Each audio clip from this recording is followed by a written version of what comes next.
بسم اللہ الرحمن الرحیم۔ چھوٹے مرزے نے ایک پمفلٹ لکھا تھا اندھا دھند پیروی کا انجام، اور ایک اس نے اپنا پمفلٹ لکھا تھا کہ صحیح اسلامی نظریہ بمقابلہ غیر اسلامی نظریہ۔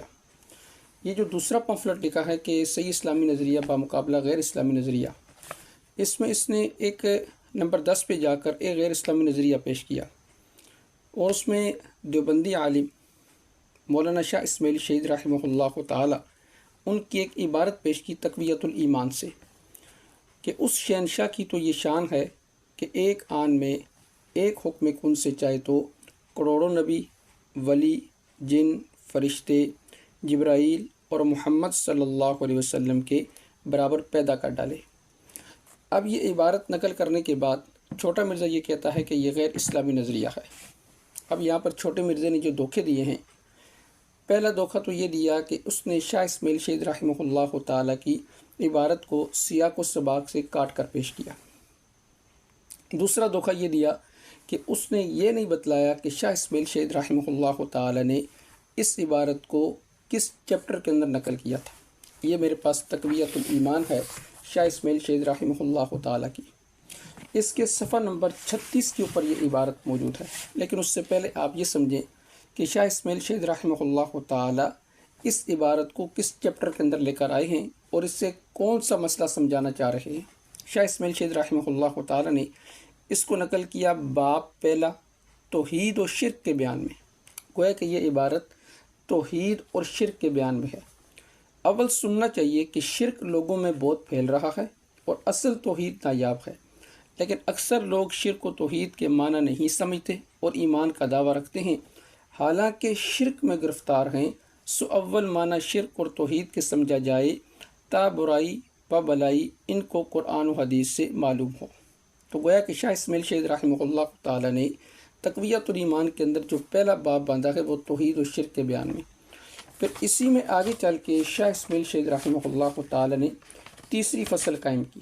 اس تیسری فصل میں شاہ اسماعیل شہید رحمہ اللہ تعالی نے فی ذکر رد الاشراک فی التصرف، یعنی فصل تیسری اشراک فی التصرف کی برائی کے بیان میں، یعنی شاہ صاحب رحمہ اللہ تعالی یہ بتلانا چاہ رہے ہیں کہ اللہ تعالیٰ کے ساتھ کسی کو شریک کرنا، اس طرح کہہ دینا کہ جیسے اللہ تعالیٰ تمام کائنات میں تصرف کر سکتے ہیں تو اسی طرح کوئی دوسرا بندہ بھی کائنات کے اندر تصرف کر سکتا ہے اپنی مرضی کے ساتھ، یہ بھی شرک کی اقسام میں سے ہے۔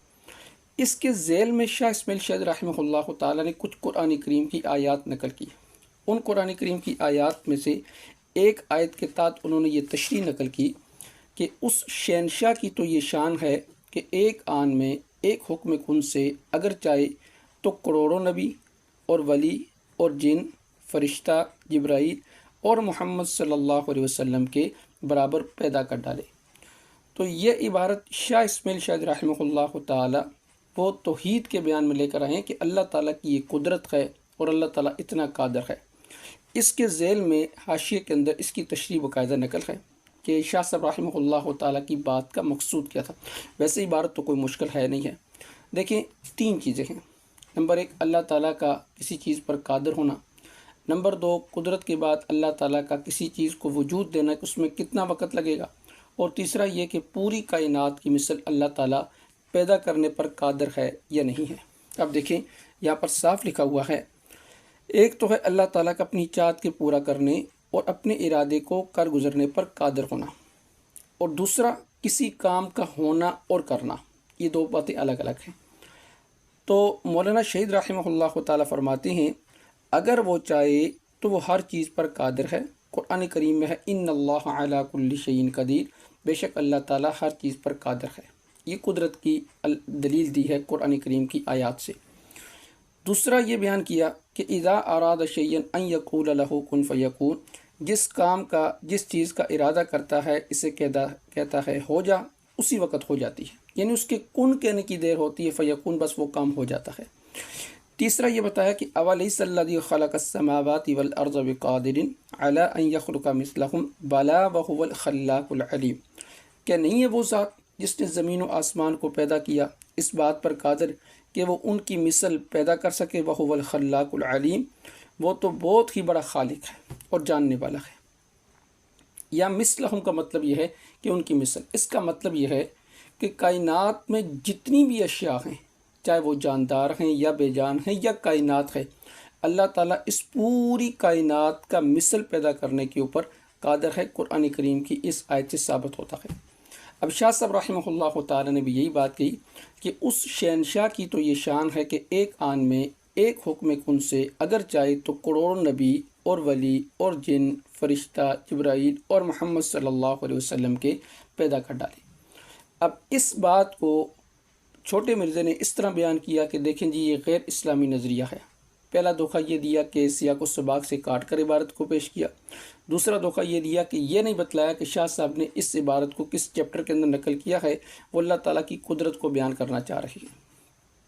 چلیں تھوڑی دیر کے لیے ہم یہ مان لیتے ہیں کہ اگر یہ غیر اسلامی نظریہ ہے تو چھوٹے مرزا صاحب کا یہ فلسفہ بھی سن لیں کہ چھوٹے مرزا صاحب کیا کہتے ہیں۔ کوئی مشکل نہیں، آنے واحد میں ایک لمحے میں پوری دنیا کو ابو بکر، عمر، عثمان و علی بنا دے رضی اللہ عنہم اجمعین وعلیہم السلام اجمعین۔ اللہ کے لیے کوئی مسئلہ ہے؟ اب اس ویڈیو کے اندر چھوٹے مرزا نے بعینی ہی وہی بات کی کہ اگر اللہ چاہے تو ایک آن میں پوری کائنات کو ابو بکر، عمر، عثمان، علی بنا دے۔ کیا مطلب؟ یعنی اگر اللہ چاہے تو قدرت کو بیان کرنا چاہ رہے ہیں کہ اللہ تعالیٰ اس بات کے اوپر قادر ہے کہ پوری کائنات کو ابو بکر، عمر، عثمان، علی کی مثل بنا سکتا ہے۔ تو یہاں بھی شاہ صاحب رحمہ اللہ تعالیٰ نے قدرت کی بات کی کہ ایک آن کے اندر۔ اب جو بات شاہ اسماعیل شہید رحمہ اللہ تعالیٰ نے کہی تھی وہی بات چھوٹے مرزا نے بھی کہی ہے۔ اگر شاہ اسماعیل شہید رحمہ اللہ تعالیٰ کی یہ عبارت غیر اسلامی نظریہ ہے تو چھوٹے مرزے کا یہ فکرہ غیر اسلامی نظریہ کیوں نہیں؟ اور اگر چھوٹا مرزا کہتا ہے کہ میری یہ بات توحید کے ضمن کے اندر ہے تو پھر شاہ اسماعیل شہید رحمہ اللہ تعالیٰ کی یہ بات توحید کے ضمن میں کیوں نہیں ہے؟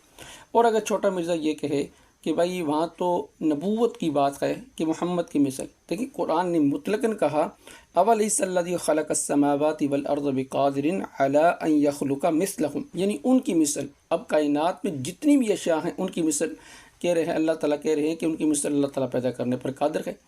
لیکن خاتم النبیین صلی اللہ علیہ وسلم کے حوالے سے کیا عقیدہ ہے وہ بھی نیچے نقل تھا، لیکن چھوٹے مرزا نے خیانت یہ کی کہ اس نے اس کو نقل نہیں کیا۔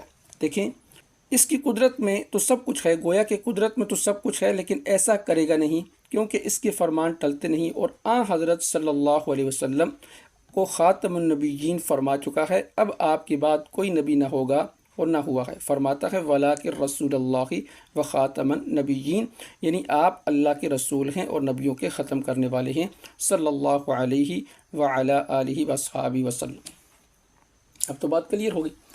تو اب آپ خود فیصلہ کریں کہ اگر شاہ صاحب رحمہ اللہ تعالیٰ کی عبارت غیر اسلامی نظریہ ہے تو چھوٹے مرزے کا فکرہ وہ بھی غیر اسلامی ہے، اور اگر وہ توحید کے ضمن میں ٹھیک ہے تو شاہ صاحب رحمہ اللہ تعالیٰ نے کیا قصور کیا ہے کہ ان کا جملہ جب توحید کے چیپٹر کے اندر ہے تو وہ درست کیوں نہیں ہے؟ بلکہ چھوٹے مرزے نے اس سے بڑھ کر نبی اکرم صلی اللہ علیہ وسلم کے لیے جو فلسفہ جا رہا ہے کہ عیسائی آپ صلی اللہ علیہ وسلم کو یہ سمجھتے تھے ہم تو وہ لفظ اپنی زبان پر بھی نہیں لا سکتے، وہ زبان پر لفظ لاتے ہوئے بھی زبان لرزتی ہے، آپ یہ بھی سن لیں۔ کرسچنز رسول اللہ کو کیا سمجھتے ہیں؟ نعوذ باللہ وہ سمجھتے ہیں کہ انہوں نے جھوٹا دعوی نبوت کیا، یعنی کہ دجال سمجھتے ہیں۔ اب ان دونوں باتوں کو سننے کے بعد آپ خود فیصلہ کریں کہ دین کے ساتھ حقیقی طور پر کھلواڑ کرنے والا وہ کون ہے۔